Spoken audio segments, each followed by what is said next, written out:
And welcome back to the Hot Lap. We are talking red flags, the red flag fiasco. As you can see in the thumbnail, we've got Schumacher, Perez, and although not a red flag villain, so to speak, we might talk about Nico Rosberg's yellow flag in 2014. And this all came about as a result of Carlos Sainz coming out and saying that he wants FIA action after what he believes are very clear cases of a deliberate red flag loophole. And where better than to talk about it going into the Monaco Grand Prix qualifying at the time of recording, although this video is going to be pretty much relevant throughout the year until they change the rules. So Sainz has renewed the call for this Indy-style red flag rules, having spotted people that he believes on purpose generating red flags through qualifying.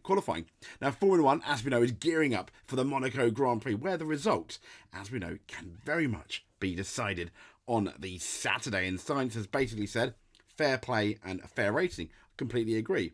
And it's also a race weekend where we have red flags, and that's pretty much the norm in what is Formula One's most twistiest and narrowest track. From Michael Schumacher parking at the Rascasse in 2006, Nico Rosberg's 2014 off at Mirabeau, and Sergio Perez 2022 crash at Portier. Accidents have not only decided the grid, but also pole position, and ergo Monaco really hard to pass the race. So it's often led to calls for Formula 1, and this is not just Monaco, it's happened elsewhere, to penalise any driver that brings out a red flag. That, as we know, this is done in IndyCar, and such a rule was introduced into Formula 2 and Formula 3 season. I do not know why, to this day, we do not have one in Formula 1. Now, the regulation states any driver who, in the opinion of the stewards, is the sole cause of the issuance of a, I love their language, issuance. Okay, the issuance of a red flag during the qualifying practice session will not be permitted to take any further part in the session, and their fastest lap during the session may be deleted. So Sainz believes that very rule for Formula 2 and Formula 3 should be used in Formula 1. And there have been clear cases on street circuits between us drivers, he said. We've spotted people on purpose generating red flags. And he went on to say the FIA haven't been maybe as convinced about them being on purpose, because as drivers, we know what's on purpose and what's not. I think that's fairly subjective. But I think as drivers, you can sway from suspect to belief. I imagine that was on purpose. And he says it will be interesting to see what approach they take into this weekend. And now, it's always been a topic around Monaco. I just hope that for the benefit of the show and fair play and fair racing, we all go out there in Q1 and Q3, giving it all without taking unnecessary risks. The issue is, though, I think, for Carlos Sainz, is when the red flags are on purpose and when they are a genuine mistake. That's what to be fair, that's what the stewards believed with Nico Rosberg's incident in 2014. But a couple of, I mean, let's be fair.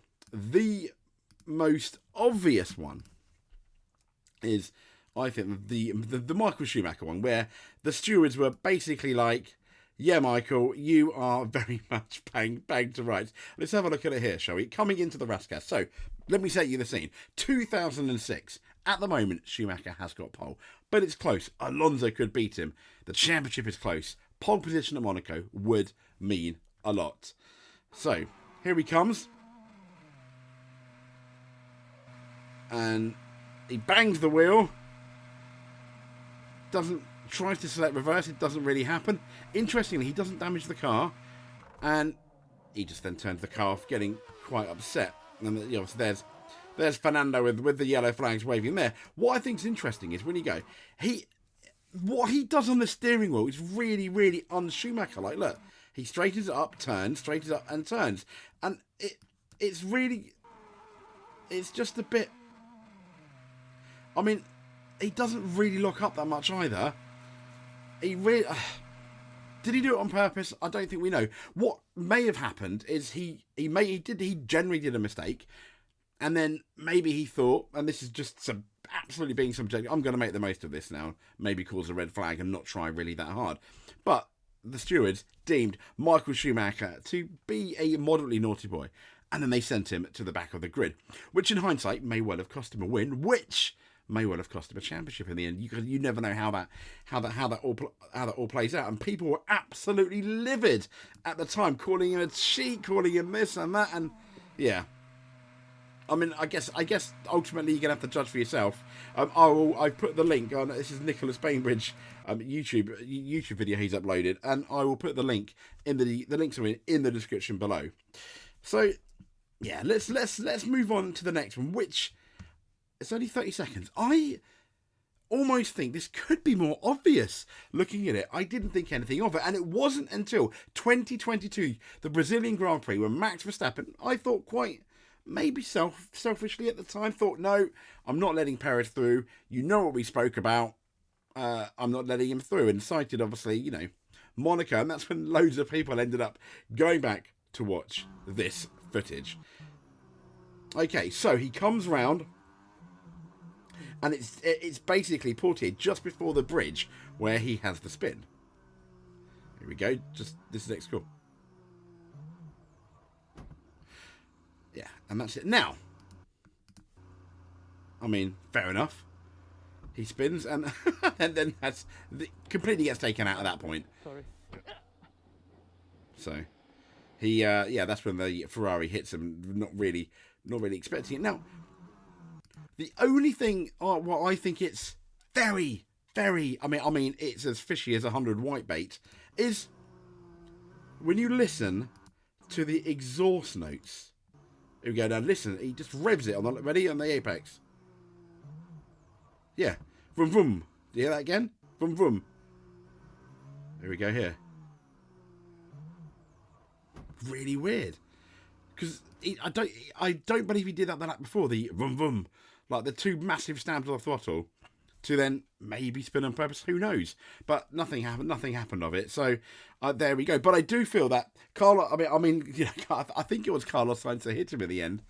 So, and I do think, and I do feel that you cause a red flag, especially you go out, definitely, absolutely, without a shadow of a doubt, it is ultimately your fault.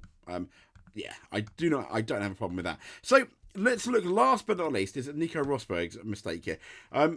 It's accompanied by some music. Once again, all the links in the description for the YouTube videos for people that have uploaded it. So when you look at it, he plays with the car, and it's like, oh no, I'm not going to make it. Does that with kind of does that with the steering wheel, then carries on. This is the one where I'm not. This is the least one where I'm sure he did it on purpose, but it is kind of fishy where he's already got a pole position. If he knows if he causes a yellow flag, he knows that Lewis is not getting pole position. There you go, it brakes, and it's quite clear on the onboard he's not going to make the corner. He does brake later, and he's just swiveling it's just a bit strange. Yeah, the way the use of the steering wheel looks a bit unnatural.